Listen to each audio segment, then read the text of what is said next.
Ganpati decoration दिवस 4था. आता काय सेटअप झालेलं आहे पूर्ण. MCचा वर्क पूर्ण झालं आहे, म्हणजे झंझटच ना. आता डायरेक्ट घ्यायचं आहे आपल्याला कलर मारायला.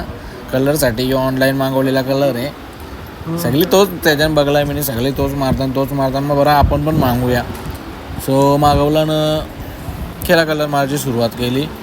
तर ब्रशमध्ये थोडासा म्हणजे रफ दिसत होता. तर काहीतरी ते स्पंज पण निघले, तर स्पंज पण ऑर्डर केलेलं होतं, त्यानं केला. सो एक दोन कोट मारलं. त्याच्यानंतर मस्त शेड दिसायला लागले, एकदम व्हाईट. म्हणजे असं वाटायला लागला काहीतरी झकासच झाले. म्हणजे स्वतःवर असा गर्व फील होत होता, काहीतरी वेगळा केले, पहिल्यांदा केले पण सक्सेस झाले. सो आलो आता कलरिंग म्हणजे त्याच्यात जे बारीक डिटेलिंग होती ती, समजा ही कमलाची फुलं झाली, अजून वेगवेगळा काय आहे त्या. आता ब्राईट कलर मारला. त्याच्यानंतर पूर्ण म्हणजे कलर कंटिन्यू केला. त्याच्यानंतर आता काय फास्ट फॉरवर्ड असा टाईम लॅब लावलेला होता. मोबाईलमध्ये स्पेस कमी होता त्याच्यामुळं.